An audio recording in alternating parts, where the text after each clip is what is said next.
everybody. Here we go. Welcome to the newest edition of Deals and Deadlines with Hadley. I'm Matt. Thanks so much for joining us. Your sports business podcast fun. It's available to you on any and every podcast platform. Just search up Deals and Deadlines. New episodes drop each and every Friday. And you can check us out on 680 The Fans YouTube channel. Hadley is fresh off a trip to San Antonio. As a proud Florida grad. Look at that. We got a little slang there. Listen, I helped you out. You're feeling your championship vibe right now. So you were there for the Final Four for the national championship Monday night when Florida beats Houston. So give me a full rundown of the vibe, the experience. What's a Final Four compared to some other big sporting events? Yeah, just for the audience, I was there twofold. One, I was there for business networking and talking to coaches and administrative people and media. By the way, he says that so he can write the trip off. Continue. Correct. And then, well, don't say that carefully. And I'm a Florida alum, so I got to experience both sides of it. And we were just talking off air about San Antonio, the Riverwalk, an amazing experience. I've been to other Final Fours in other cities. And the Riverwalk does it the right way. San Antonio does it the right way. The dome itself is outdated, but great sight lines, great experience. I had good seats, so enjoyed everything about it. And I know we'll talk more about the game and about the revenue and about one of the things we're going to share today is about now what happens, what's going on with the business of basketball as it's growing. Well, let's start there then. Okay, let's do it. So here's what I want to pick your brain about. We know what NIL, transfer portal, the business in college football gets all the attention. It's a smaller scale, but it seems like, and I saw the number, Hadley, we were over 1,000 college basketball players who were putting their name in the portal, and it's almost like, I don't know that I'm leaving, but I want to test it out. I want to see what the business opportunities are for me. So what was the discussion around that at what is the biggest event for college basketball? Well, the best part about it is it's the Mecca. So all these coaches are there for networking purposes also, media are there, administrative people, not just the 4 teams that were in the tournament, but teams across things. Plus, there are coaches' conventions going on simultaneously to bring everybody into the city. So you had high school coaches, college coaches, you had professional scouts there. I mean, you really it's the Mecca of networking for the basketball side of things. And it truly was amazing hearing the conversations going on today versus 5 years ago. And how Florida, for example, or Houston, and Duke for that matter, and Auburn, could all embrace that they're in the Final Four, but you can't embrace it that long because now that the season's over, you would think, all right, Florida, for example, it's celebration time, and you saw them yesterday arrive back in Gainesville. They're having a celebration on Saturday in conjunction with their spring orange and blue game. But for the coaching staff, back on the grind. It's back on the grind in a lot of folds because Florida in particular, before we talk about players and NIL and the portal, the university is going to have to address Coach Golden, secure him in long-term. Financially, he's going to break the bank, and he should break the bank at 39 years old. But more importantly, he has to replace 2 lead coaches, his offensive coordinator and his defensive coordinator. One's going to Columbia as a head coach, and one is going to Campbell as a head coach. So whether he does it internally, which he may do, and then he has to bring new people in to replace those people, and then you got to recruit. You got to recruit your own players, keep them back, and then you also have to fill in spots. And then you're also dealing with guys that are going to enter their name into the draft, and there's a period where they can remove it. So is player X gone? There's a lot of limbo. Is he coming back? Right. And if he's coming back, is he coming back to us? Sure. Or does he go somewhere else? So there's so many moving parts there. Well, I want to ask you about that because the one trend we saw of these 4 teams, they were the 1 seeds. There was a lot of veteran, upper class, and a lot of transfers, right? It's a lot of free agents, but guys who have played a lot of college basketball. What we went through in college hoops for a period was the one and dones, which will still happen. Cooper Flagg's an example of one of those, but potentially, by the way, I will share this with you. I want to ask you about that. Yeah, go ahead. I guess my point is, what we're seeing a trend is, if you're a coach, I need veteran basketball players. Like you saw, Houston's got a lot of upperclassmen. Florida, and you said what they're going to replace. Walter Clayton Jr. is an example. Played at Iona, was not a huge recruit. In fact, was a 0-star recruit. All of a sudden grows into this player how many years into his career. So that's part of, I think, the changing landscape of college basketball, that it was one and dones, and now it's like, how many grown men can I find who have played somewhere else to come here and star for a year? Yeah, the only exception is you look at Duke, right? They had 2 5-star freshman starters, Knuppel and Flagg. Yep. Are they returning? Are they going pro? We could talk more about that later, about the possibility, and it's a small chance, but those guys could potentially return. Comes down to the dollar amount, but you're finding more and more teams winning with veterans. And I just saw something about University of Florida where C.J. Ingram is coming in as a freshman, 4 or 5 star, and he's going to be a starter. Never going to happen. Never going to happen because there's too many good players out there that have experience. Right. Will he play? Sure, he could play. I think there are the exceptions like the Flags of the world, but they're the exceptions, not the rule. And again, he's elite. So it is a grown man sport. You're right. Watching these guys all weekend and seeing the faces on these guys, these were men playing basketball. And it's great because one of the positives, if you want to call it, of the NIL, not necessarily the portal, but the NIL, is players are foregoing turning professionally sooner than they would because of the amount of money they're going to make now versus what they could potentially make. So let's have the Cooper Flag discussion because I think it's an interesting one of, yes, he can make some significant dollars if he was to come back to Duke. I guess the bigger debate is, do you want to get to your second contract quicker in the NBA? And that's where the big money comes in. I would find it hard to believe, and he might love the college experience, and there might be 5 sponsors lined up that make it worth his while. There's something about knowing that big deal's out there. I don't have to go to class. I can focus on playing basketball. I would be stunned, shocked, and amazed if he came back for another year. Totally agree with you. I think there's a 98% chance he turns pro and is the first pick in the draft. However, that being said, because of the amount of money that Duke and their alumni and sponsors can give him to say, hey, I love the experience here. I'm enjoying everything about it. You know, Knupple's going to stay too, and we're going to try to win this championship. The NBA will always be there for me. I am always going to be a high draft choice. I can put insurance policies in place to protect my downside financially. I love this experience. You know, yeah, class, we talk about that, but he may say class, I like class, and I enjoy the experience more than anything else, and I want to win, and I want to win a championship. I want to put that on my mantle. I want to be an NCAA champion. I'd like to be an NBA champion someday, have less control over that. So if he makes that commitment and we give you $10, $20 million, it could be that big of a number for him to stay. I wouldn't rule it out. I find it unlikely, but if it happens, I wouldn't be 100% shocked. Okay, let's talk about some of the business things here. So the game itself, the national championship on Monday night, averaged 18 million viewers on CBS, the most watched game in college basketball since 2019, which is a big number. That's notable. I almost wonder, gosh, what could it have been if it was Duke and Florida, right? That number was big. I didn't think the game was great. It was close, but I imagine if you would have had the Cooper Flag story and Duke, it might have been bigger. But you and I talked about this before the tournament. It felt like there was a little renaissance to college basketball this year, the Cooper Flag story. Big brand teams, college football brands who also are now having success in basketball, and it sort of played out that way. I will tell you, again, let's remove the business hat. When I was there as a fan, it was exciting to see the Houston fans. In fact, there were so many Houston fans wearing Phi Slamma Jamma shirts. I was loving it because I was a big fan of Phi Slamma Jamma. Which is, by the way, for those who don't know, it's about 40 years ago with Hakeem Olajuwon and Clyde Drexler and this up and down brand of Houston basketball. That has not been the same in about 40 years. And actually changed the landscape of basketball. You know, made it more athletic, made it more fast break. And so it was an exciting brand. And so, yes, I think fans, including myself, wanted to see Florida versus Duke, but it didn't work out that way. Again, I think the best team going into the tournament ended up winning the tournament. But again, it's hard to put all those pieces together. But financially speaking, viewership, which you've just talked about and alluded to, was through the roof. And I think it's exciting. It's an exciting brand. But I also think it plays into what we've talked about with the NBA is not an exciting brand. And everything is down with the NBA. So true basketball aficionados are trying to find a place. And again, to have 4 number 1 seeds, they got it right. To have this great tournament, all 3 games this weekend were great games. There were no blowouts. It was truly an exciting brand of basketball. All right, so the other part of what we know was a big storyline in the tournament was the SEC having 14 teams who made the dance. They ended up combining to win 24 games.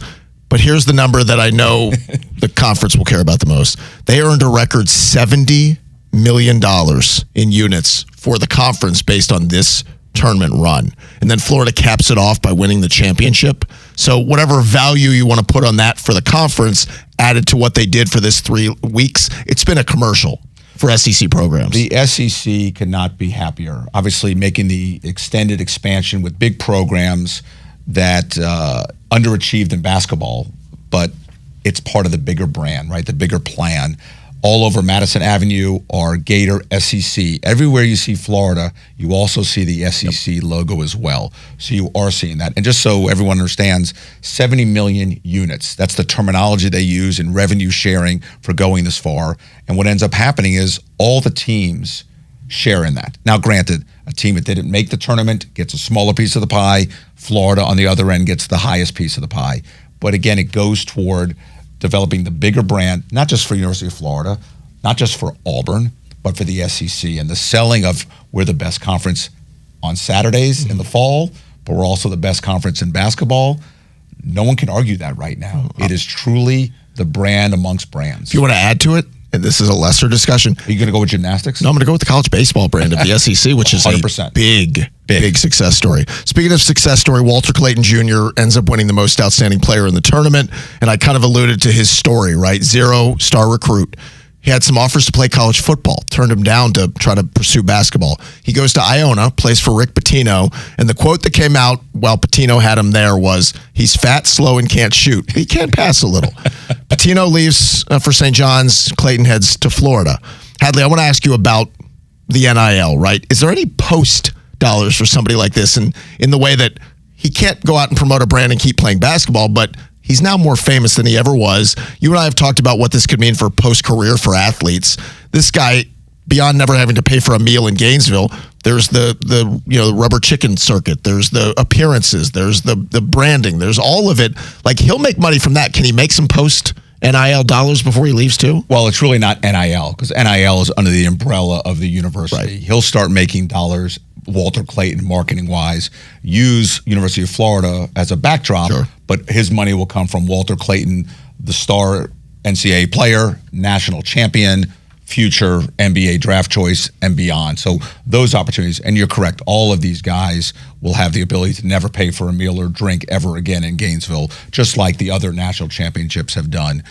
And Walter Clayton, I've gotten to know Walter a little bit through my travels, and he's a humble young man who appreciates everything, understands the hard work, understands that he has still work to do on his own game to get better, but to go from an unknown and the reason, by the way, he stopped playing football is he didn't like getting hit. He didn't like the practices in football, so that's why he focused on basketball.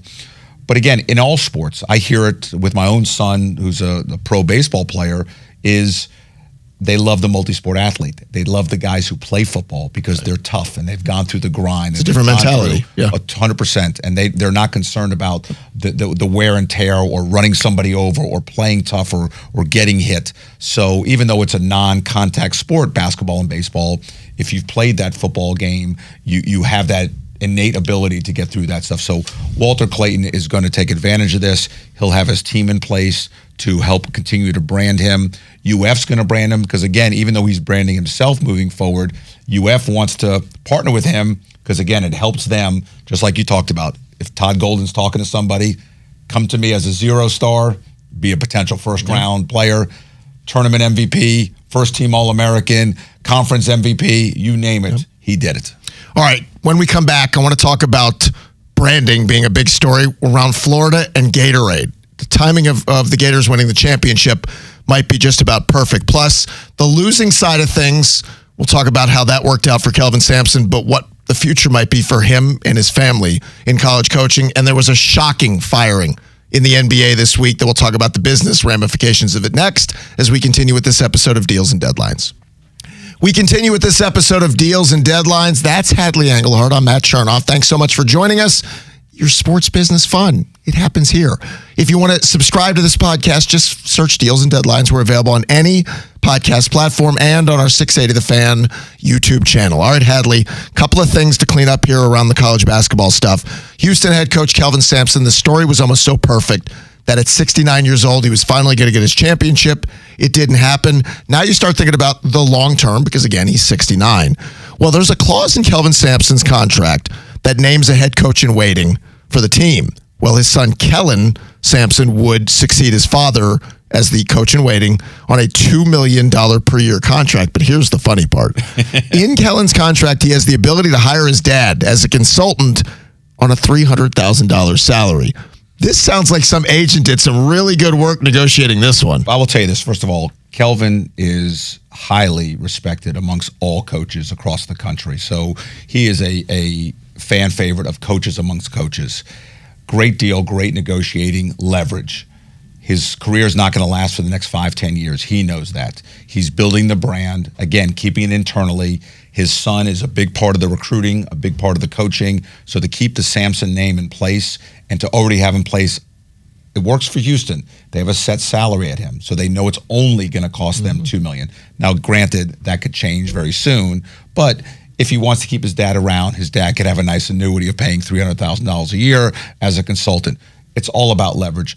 Todd Golden, we'll go back to him, is under contract currently for multiple years still. You can forget about that contract. He's going to rip that contract up, and he's going to put things in there, not only short-term, but long-term. He's going to take care of his staff, and he's going to be in a position of leverage. And that's what happens in the business world, whether it's college basketball, the NFL, we talk about it, guys who want to also have authority on the roster, all these different things that come into play. It's all about leverage. But let me ask you about Todd Golden for a minute, because I'm always fascinated when these college teams rip up these deals or add new years and do this. Why not wait till somebody calls? And the only reason I say that is, yeah, I want to look good and I'm taking care of my guy. Todd Golden right now is a hot commodity because he just won a title. Duh. Who is he going to leave for? Tell me the team right now that has the opening that's like, oh, yeah, we're going to call you. And I'm not saying it wouldn't happen. You and I in the business world would be like, let's wait and see if somebody calls before I start upping your deal. Why are we so quick to give these new deals and more money until somebody calls? I think it's being proactive. Actually, I think it's a smart move to do this. First of all, the price can only go up further. Also, it's a recruiting advantage. It shows you're committed to this coach, so it takes out other teams saying, hey, they didn't do an extension, Golden may be leaving, and all that stuff. So it takes that dialogue out of the equation. And that's not just the University of Florida. That's with any sport. It's smart to do it. You know, we just did an extension for a player with the Buffalo Bills. He still had 1 year left. Yeah. Why not wait it out? Reasons why we didn't wait it out, but for the team not to wait it out is he's part of our future. Let's address it now. Let's be proactive. If we wait till he becomes a free agent, now we get into a bidding war. And we don't want to be in that position. And I understand that. And it makes perfect sense. I just see so many examples in college athletics where, you know, we give, the LSU head coach, they win the championship in 19. It's like, let's give him 10 more years. It's like, well, it went south 2 years later. So I'm not saying you don't reward your head coach. I think that's great. Maybe we up the money. But at the same time, I think we do this so quickly where 3 years down the line, you're like, gosh, I wish I wouldn't have. And I'm giving him a big buyout because I ended up giving him this. I reward him for winning the championship. I just think they overextend themselves. Well, remember, he only has a couple years left. This is his third year. I think he did a 5 or 6 year deal. So you're toward the end of that latter part of that deal. So I think it's important to address it that way. I think it's a smart move. Hopefully he does it. Additionally, you hope Coach Golden, who has all the leverage, doesn't exhaust all the financial resources of the university for his own personal benefit and for his coaches and leave some of the alumni who helped fund it to get the NIL. Because you could be the highest paid coaching staff and highest paid everything. If you don't have the funds to compete in the NIL portal world, you're not going to win anyway. Granted, they did it with analytics. They didn't have all this stuff, but you're now at the top of the food chain. Everyone's coming after you now. So you're going to have to spend money to retain current guys and to get pieces that you're trying to fill. Okay, you want something that comes from the right timing category? Florida wins the championship on the 60th anniversary of the invention of Gator-Made at the University of Florida, which, again, seems like good timing for promotional purposes. The university has made more than $400 million in royalties. The trust made of the eventers and their families have made more than $1.6 billion. Feels like it's a good time to lean in. Right, Florida just won the championship. It's one of the biggest brands in all of sports marketing, and the timing of this, I think it's symmetry is what they call it. I would lean into it. The stars are definitely aligned, and they are. I mean, there's ads everywhere right now, and like I said, there's ads on Madison Avenue of Gator-Made with the chomp, and so it's perfect timing. Gatorade could not be happier. It's great for the brand. And people forgot, I think, over the years, because Florida hasn't been at the mecca of the last, dozen years, we'll call it, that people forget that Gatorade was developed at the University of Florida. Yes. And it's great to put the partnership back together on a bigger scale, especially with social media today, and brand it that way. And I think it's obviously Gatorade is going to parlay this, and it benefits the University of Florida, which benefits the SEC. Again, it's a domino effect. It benefits all the people who have their hands in the pot. They're all going to make money, and Gatorade's going to be the winner of all of that. All right, let's switch gears. There was a shocking firing. Couple of firings in the NBA this week as we're just about a week or so away from the NBA playoffs. The Denver Nuggets fired their head coach, Michael Malone. They also fired their GM, Calvin Booth. You start to hear some stories coming out afterwards from ownership that those two didn't get along, Booth and Malone. They weren't speaking. You had Malone, who I guess ruffled feathers with his players. He's an old school coach. There's a lot of different things you hear. And that's fine. That's the sports part of this. I want to ask you about the business side of this. You're the agent for Michael Malone. The guy just won a championship 5 minutes ago, right? Calvin Booth, his contract was up. So tell me why you think from a business standpoint, why now? Why not let it ride through the playoffs? And if you're Malone, like you become the hottest commodity, I assume, on the open market for whatever jobs are available next year. Yeah, I don't, again, we're only speculating. We don't know exactly what's going on. But, firing a coach who won the championship recently it's hard to say you're not a good coach. To do it at the end of the season as the playoffs are about to begin, there's no advantage for the team in recruiting a new coach moving forward. So I don't really understand, even if there was some bad issues, the season's about to be over. Finish the drill, let it be done. You're still paying the coach and the general manager. But the coach in particular is an odd firing at this point. And like you said, there's going to be teams when he enters the open market. I don't know if he has offset language in his contract. I have not seen his contract, which means he cannot double dip financially. But if he doesn't have it, good for him. If he does have it, we both know there's going to be an NBA franchise, and I would say there's going to be multiple ones who are going to want a guy from an experienced coach who's won it all. So again, it's kind of an odd timing of things, but we see it time and time again in all sports where ownerships or athletic directors get this and they say, we're done, we're moving on. And in college, I get it because there's the recruiting part and you want to clean the cupboard beforehand so all that rumors get out there. But in the NBA, none of that exists. We still have to wait for free agency, and guys don't go to teams necessarily because of coaches. We'd like to think part of it is, but at the end of the day, when players are free agents, they go to teams because of the Benjamins. Let me speculate on this because I think this is interesting. Sometimes, and the word toxic was used to describe the atmosphere around the coach and the GM who don't speak to each other. I just wonder if ownership at some point goes, just tired of it. You guys are children here, right? You're supposed to be grown-ups, and this one's not talking to this one. So I wonder how that has something to do with it. But I think the bigger picture here, Hadley, let's say, because that's a Denver team that's still very good. Nikola Jokic, best player in the league, in my opinion. I agree. They could go on a run. I mean, they could go on a run, get to the Western Conference Finals, they can get to the NBA Finals. Then you can't fire the guy, right? So if you're ownership and you're like, I'm fed up with this guy, I don't like the attitude, I don't like what's going on. Well, if they make a run, then how do you explain to your fan base, now we're making the move?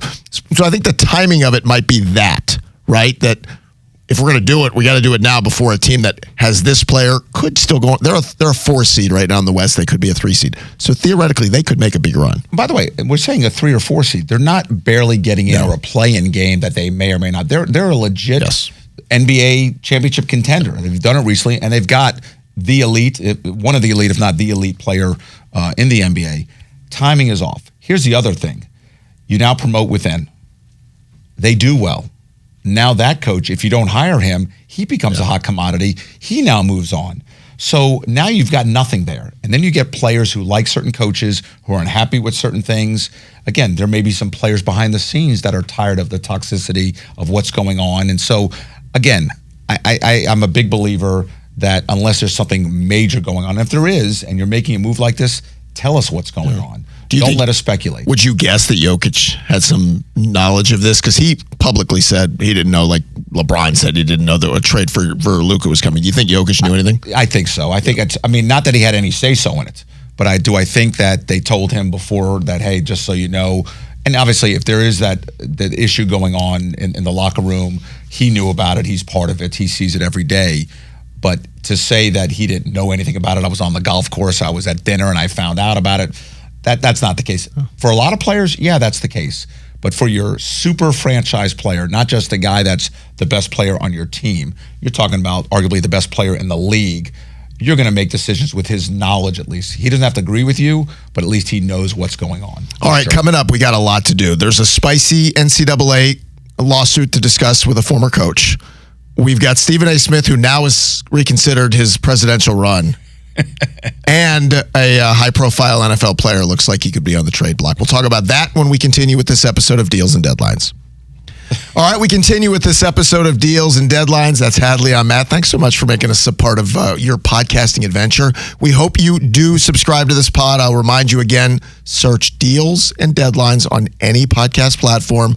New episodes drop each and every Friday, so this will be waiting for you in your feed. Let me add to that, too, by the way. Please subscribe. I have so many people that I know will text me to forward them the latest episode. Yeah, subscribe. You don't have to do it. Oh. Subscribe. Hit that button. He said please. Yeah, please. That was very nice of you. Yeah. All right, we got a couple of things I want to pick your brain on. So, former Tennessee head football coach Jeremy Pruitt has filed a lawsuit against the NCAA. He's seeking $100 million. You ask for whatever you want. Claims that the NCAA conspired with the University of Tennessee to make him what was called a sacrificial lamb. Pruitt was fired for cause by Tennessee back in 2021. He didn't receive any of the $12.6 million buyout after an internal investigation revealed what the chancellor said were serious violations of NCAA rules, and they had a 6-year show cause, and they went through all the different things. So in the lawsuit that was filed, they alleged that Tennessee was paying players before Jeremy Pruitt was hired in December of 2017, that when he was notified by the athletic director of the illegal payments, Philip Fulmer said he would handle it. The university's compliance department said they would as well, and Pruitt was like, all right, I believe you, and he became the sacrificial lamb. Hadley, I'm not a lawyer. I feel like you have a law degree. You might know better than I. Like, there's paper trail enough to figure some of this out, right? Yeah, I mean, listen, again, we're talking about stuff that we don't have the exact details, so allegedly all this stuff happened. Unfortunately, Pruitt's in an uphill battle because, first of all, he's crossing a line by saying things were going on at the university when things weren't allowed to happen. And yes, that affects Tennessee, but more importantly, you just don't do that in the coaching world. So I think his future as a coach is very small. And so I think he's now saying, all right, if I'm not going to coach, I'm going to throw it all out there and I'm going to try to make as much money as I can. And I think the goal is to get Tennessee to fold because bad press is bad press and they don't need that. And so Tennessee may come to him at some point and say, if this is going to continue, I'm going to pay you something to be quiet. Does that look like an admission of guilt in some regard? No, you don't have to publicize it. I mean, people understand the business world of things that they settled with Jeremy Pruitt, and that's kind of what happens. Again, it may not go that way. Yeah. But if it does go that way, I wouldn't be surprised. But it's interesting to see that he's saying things were going on. And again, there is a paper trail. It's very hard to show what his value would have been had he been allowed to coach again. And so it's sort of like these other players talking about, we'll go to players that had I been able to make NIL back in the day, I'm entitled to more money now. It's all this speculation. Right. And the NCAA opened up this box, and it's an uphill battle for Pruitt. But at the end of the day, I think he's trying to get something out of nothing. Well, he's suing for $100 million. His buyout was 12. He's like, let's meet somewhere. Correct. In the middle of that. But you mentioned another story. Chris Jenkins, the former Villanova guard who hit the game-winning shot, remember 8-9 years ago in the championship game against North Carolina, came out with that. And we've had a few players now do this of like, I'm not begrudging the guys now, but my value was diminished because this wasn't available then.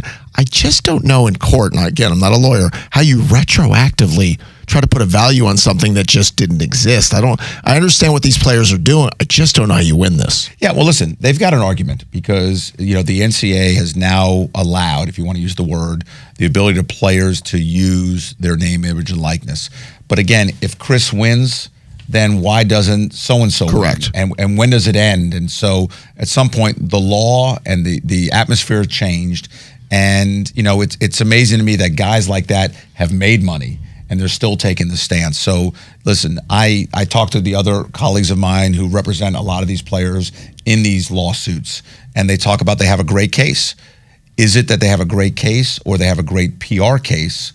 And they're going to use that to their advantage to eventually settle this case. So it'll be interesting how all this plays out because there is some legitimacy to the fact that they weren't given this opportunity. They couldn't work. Right. They couldn't do things. But at the end of the day, times have changed. Well, and to your point, though, I mean, you're setting precedent. Correct. Right. And I think it's at some point we've got to say, all right, this is what's happening. Right. The settlement's happening as we speak. That from the prior lawsuit with the NCAA. So players will be paid during the time from 2020 till present. But it'll be very interesting to see how these older things that happened years ago play out. And, at some point you hope that they resolve this so we don't have these constant lawsuits coming from all these disgruntled people that feel like I should have been, I should have been. There's a player in 1992 that thinks he should have had some dollars, or 1985. So, all right, let's shift gears. I know we don't talk politics on the show much here, but we're going to do it now. Stephen A. Smith, ESPN's finest, says he's now doing an about-face, and he is going to seriously consider running for president, which he says, I'm not going to close the door. I think it's very funny. But I don't want to get into the politics of it. I want to get into the branding. Stephen A. Smith, who just got that 5-year deal worth $100 million from ESPN, he realized a while ago that the branding of what he's doing is a lot more important than whatever opinions he gives that gets aggregated on social media. This is just, to me, another one of those. Let me stay in the news cycle. Let me have people make fun of the fact that I will or won't run for president because it seems a farce. But he stays relevant in the cycle, and the branding of Stephen A., which is how his value is now, ESPN is paying him, he stays relevant. I agree with you. I think it's twofold. Number one, I don't know him personally, so I can't say whether in the back of his mind he feels like there's an opportunity for him to run for president, and there's other people saying that he can. He is trying to keep his brand alive. It's a different world now that people are talking about him. He's growing his brand, and so he's looking beyond just being a sportscaster. The interesting thing will be is when he does decide if he wants to run for president, he then brings in LeBron to be his campaign manager. Yeah, right? Maybe it'll go well. Because they really love each other. Maybe LeBron will run against him. Right, maybe LeBron may be his vice presidential candidate. But it'll be, again, it's smart branding. I get it. All he does is bring it out there. I've seen him on News Nation. I've seen him become this political expert and bring a viewpoint that he feels is important. And again, he's parlaying his popularity. Good for him. I mean, I think it's a smart move for him. And if he decides not to do it, he's no worse off. If he does do it, great. It's just about building. I guarantee you, I haven't seen it, but since he talked about this, I guarantee you his followers on social media has increased drastically. I think he's a smart guy. He has smart people around him, and it's about his brand, not about the end product, what he's trying to accomplish. It's about building his brand. All right, let's talk about a couple of football things before we exit stage left. So, story out of Miami says the Dolphins are growing frustrated with Tyreek Hill. They use the word antics. Tyreek's antics, and they worry about the culture he's creating in the locker room, so they've begun to listen to potential trade offers, and we've heard this about Tyreek for a while now. That's just speculation and conjecture, but you as the agent, you have the player. Tyreek's a different cat, right? He's just a different guy. Are you in his ear saying, try your best to stay quiet? Because he posted something on social where he's like making fun of it a little bit. He also, before the season ended, said something about maybe his time in Miami being done and did an about face on that. How are you as the agent instructing Tyreek until something's really official that, hey, they are looking to deal you? Well, these conversations between his agent and Tyreek have been going on for years, right? This is nothing new that they're discussing. So if they've had these conversations, they're constantly going on. He's also, I think he's a Drew Rosenhaus client. Yeah. Correct. And Drew's had these conversations with him, or hasn't. Says, hey, be who you are. You're one of the best receivers, and that's why we love you and fans love you, and continue doing it, and we'll find a home somewhere.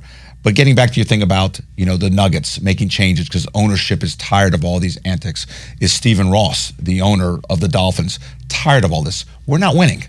We're not a Super Bowl contender, and you're bringing all this negative, influence on our team. Do we want that? He's a great player, though, and he makes their quarterback that much better because their quarterback isn't that great. So, again, it's a balancing act. Would everyone want players to stay in their lane and just play their sport? Sure. But that's not the world we live in. And so you take the good with the bad. It's not like Tyreek all of a sudden was this nice, quiet guy and now is doing these extreme things. And you're like, wow, we didn't know you were like that. We would not have committed to you if we knew you were that kind of person. They knew what they were getting into. It's expanding. It's getting louder. And if they had enough of it where they're looking to trade for it, but there are some teams that don't want to trade for that. They don't want that headache in a locker room because they have their own issues. It's like a family. Yep. When you have a family, you have multiple children. Not everyone's the same, and not everyone goes down the same path. And so you have to work in that family environment. And teams, whether professionally, collegiately, or in high school, all have these mixed personalities. And that's why we hear as agents when they say, this is a great locker room guy. This is a great person to be around. And so there's a value to that teams really embrace and want. And so is Tyreek that locker room guy? To some degree he is, because people love that stuff and love to talk about it. Is he also a headache to the ownership because he goes on extremes? Sure he is too. It's that balancing act you have to go with. All right, one final story I want to pick your brain on. Alabama quarterback Jalen Milroe has accepted an invitation to attend the draft in Green Bay coming up in a couple of weeks. This one's interesting to me because we don't have a great feel on where he's going to go. So I'm curious what the conversations were like between Jalen and his agent and the fact-finding mission, because the last thing you ever want is the Aaron Rodgers story or one of these where the camera's on you for 2.5, 3 hours because you're not being drafted. Why do you think Jalen accepted this? Does he have a Chase Daniel came out and said, the former quarterback, it's a clear indication that Milroe has a first-round grade by teams, but how can you feel that confident? Well, the network doesn't think that always. The network is looking at multiple days of the draft. And so they have multiple people there still. So I have been to the draft many times. I've had clients of mine that I've advised not to go to the draft because we weren't sure exactly where they were going to go and to be in that position. And not too long ago, I had a client of mine from the same university who insisted on accepting his invitation. And we went in the second round, and it was tough on him. And we explained to him going into it, it's going to be a long couple of days potentially. And he said he was prepared for it, but at the end of the day, he wasn't. I personally think it's a mistake. I don't think he's a first-round caliber player. I think he's going to be in there longer unless he knows something directly or his agents know something. But even then, things could change. I wouldn't take that risk. I think the smarter thing to do when you have a player of that profile, which we've done, is you do it in your hometown, you do it at your university, you do whatever. ESPN, NFL Network will bring cameras there, and they'll show you getting drafted. Right. So you're with people you know and love, and when it's your time to get picked, you get the national exposure without being constantly looked at and not controlling the TV and controlling the cameras. And so I'm not sure what the advantage is. And again, nothing against Green Bay. It's not like you're in New York City or for Vegas, 3 or 4 days, right? Or Vegas. Yeah. You're in Green Bay. Yep. If you've ever been to Green Bay, it's a great football town. But as far as bars and things to do, it's Green Bay. That's it. And so it's not the most attractive thing. And again, there may have been some financial stuff. He may have signed a shoe deal or a trading card deal that said, hey, if you go to the draft, you get a bump up in this because we get more exposure. There may be a suit manufacturer who said, hey, we'll make you a suit and pay you this kind of money. So there may have been some financial reasons why he decided to go. My experience would say not to go because unless you're guaranteed to be a high first rounder, which means you can slip to the latter part of the first round, it's still a good day. But to take that risk for someone that I think has some questionable stuff as far as where he goes, I would stay home or I would control the media and do it at a place that you control. This man knows what he speaks of. He's lived it. If you guys want more of this kind of insight, you can get it by subscribing to this podcast. Search Deals and Deadlines wherever it is you get your favorite podcast. I'll remind you, you can watch us. What a watch it is on the 680 The Fan YouTube channel. And I don't know. You can find us other places too. I don't know how the internet works. Thank you for watching. I would thank Bella, but she was only here for 5 minutes. So thanks to Justin as well for co-producing this extravaganza. We're back next week for another edition of Deals and Deadlines.